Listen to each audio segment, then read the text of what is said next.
Hi, I'm Joey. I'm a freelance sound designer and technical sound designer, and I'm here to talk about the Godot game engine. Now, there's a lot of tutorials out there for this engine, but most of them are aimed at programmers and solo developers, and not a lot are really aimed at people like me who focus on sound effects or audio implementation or anything like that. Now, Godot has a reasonably good audio engine, and it's certainly not as capable as Fmod or Wise, but it is actually a fantastic audio engine for the purpose of game jams and for developing web games. And in my experience, there's not been a lot of tutorials out there on how to implement audio. I'm going to show you how to do some basic audio implementation without code. This does require that whatever you are attaching sound to has an animation. So please do keep that in mind. We will not be writing a single line of GD script in this tutorial, and I hope this will help a lot of game audio people and maybe even solo developers and programmers out there with their games. So without further delay, let's dive in. We're going to add footstep sounds to this player character here. Let me open the game, show you what that looks like. This is from a game project I recently completed. It is called What Remains is an Echo, and you can find the finished game on itch.io if you would like to play it. It was made for the Buddy Up Game Jam in 2024. As you can see, I've removed the footstep sounds. So first of all, we're going to go into our player scene, and there is a way to do this without doing things in the scene in which you need to trigger sounds from.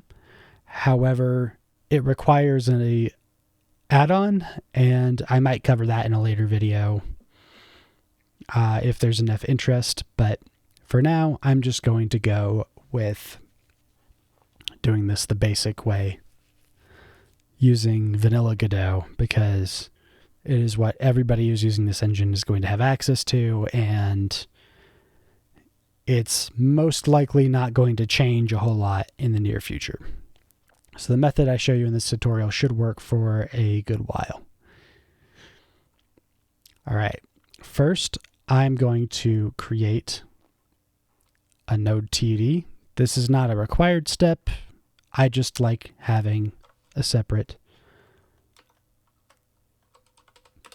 node just for audio, and that helps keep everything kind of separated and well organized. Next, we are going to create inside of that node an AudioStreamplayer. Now, if I type audio, you'll notice that there's several nodes.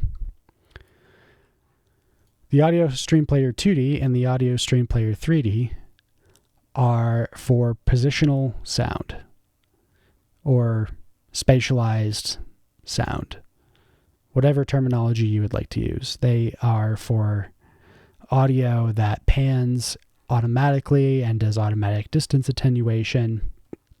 I won't be covering that in this video because the AudioStreamplayer will just work from wherever it's played from. Okay. I actually have two separate sounds for this. One of them is for when the player's foot makes contact with the ground, like so. And then another one for when they lift their foot up like this.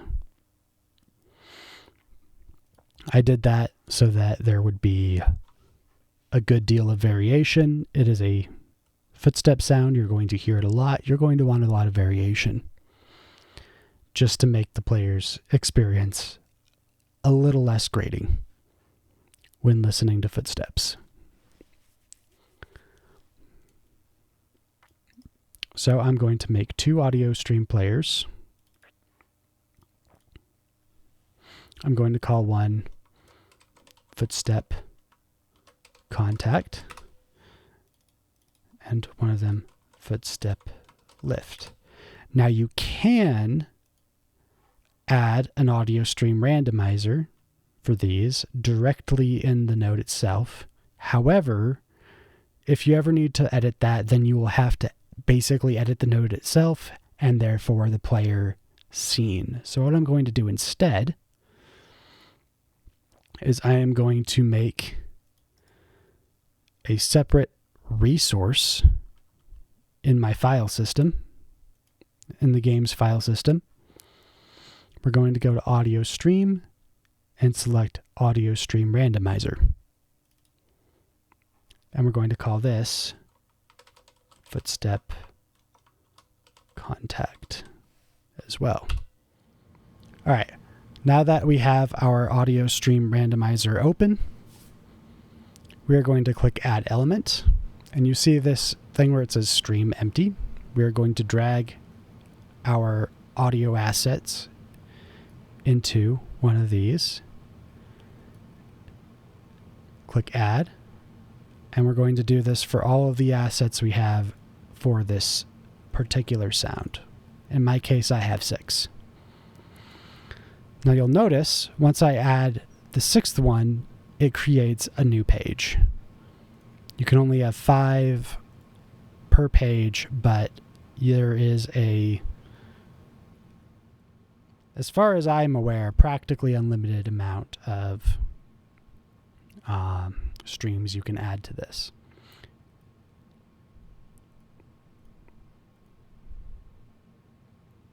Now, you'll notice there's no way to preview this or listen to it, so we're just going to go ahead and save it.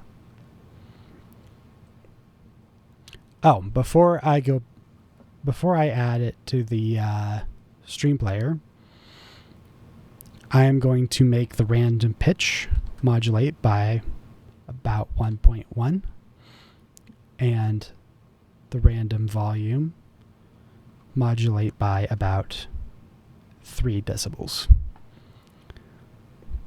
This will give us just a little bit more randomization and therefore a little bit more variety. So I'm going to click on my footstep contact Audiostreamplayer node now, and I'm going to go to the footstep contact resource. I'm going to drag this into where it says stream. And now I can preview it by clicking play.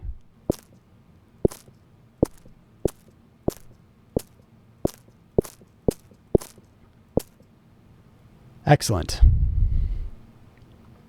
Now I'm going to repeat this whole process for the footstep lift sound.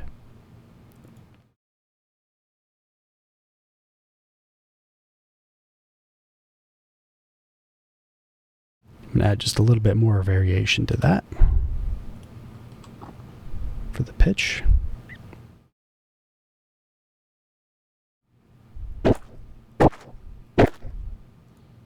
Okie doke.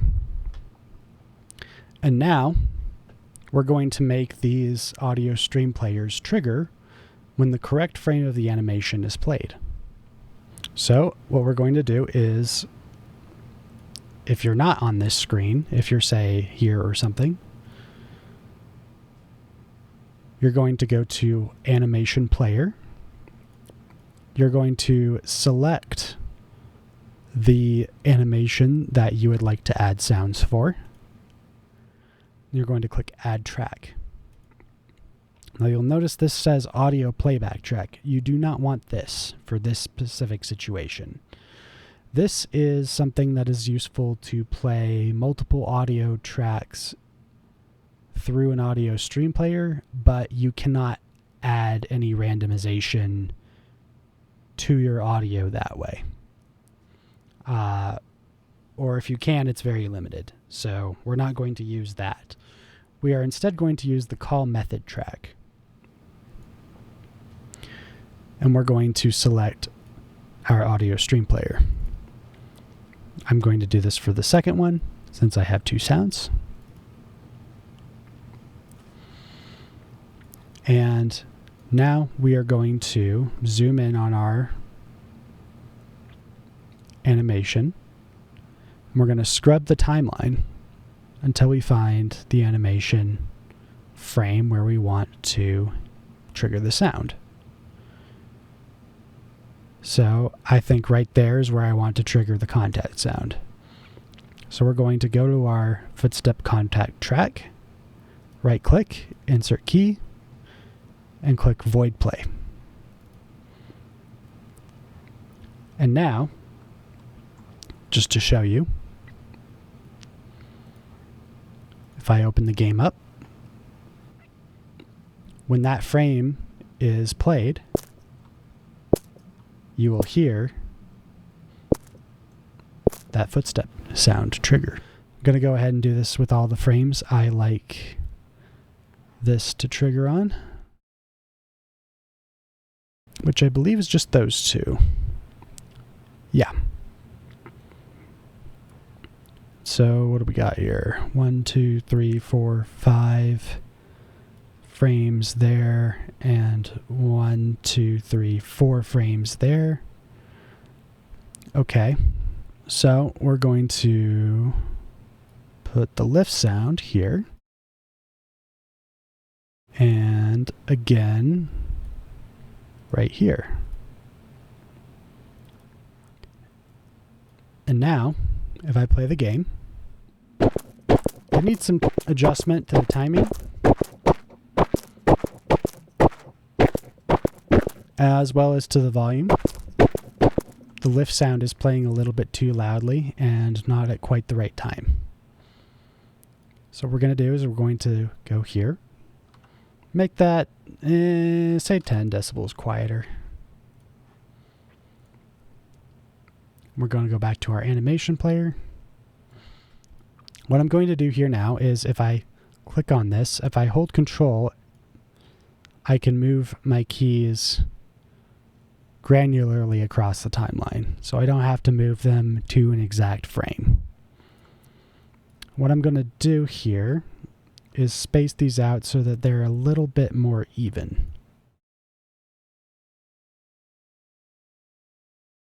And now I'm going to play the game again.